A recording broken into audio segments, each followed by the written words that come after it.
જૂનાગઢના ઓમનગર સોસાયટીના લોકો માટે રસ્તો બન્યો છે મુશ્કેલી અને મહિલાઓએ માંડ્યો છે મોરચો।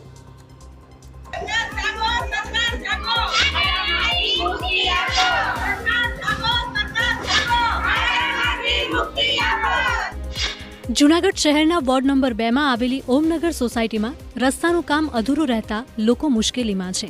રસ્તા પર માત્ર કાંકરા અને ખાડા નજરે પડે છે। વાહન ચલાવવામાં મુશ્કેલી પડે છે તો પગપાળા ચાલવું પણ જોખમભર્યું બન્યું છે। બાળકો અને વૃદ્ધો માટે આ રસ્તો રોજના ડરનું કારણ બની ગયું છે। તેથી મહિલાઓએ મનપા સામે વિરોધ નોંધાવ્યો અને કામ તાત્કાલિક પૂર્ણ કરવાની માંગણી કરી। વહેલામાં વહેલી તકે દિવાળી જેવા તહેવાર આવે છે ત્યારે કમસે કમ અમે દિવાળીની ખુશીના ભેટ રૂપે અમને આ રોડ રસ્તા વહેલામાં વહેલી તકે કરાવો તેવી નમ્ર અપીલ છે। બીજી તરફ મનપા કમિશનરે વરસાદનો હવાલો આપીને કહ્યું છે કે ચોમાસાના કારણે કામગીરી અટકી ગઈ હતી પણ હવે ઝડપથી રસ્તાનું કામ પૂર્ણ કરવામાં આવશે।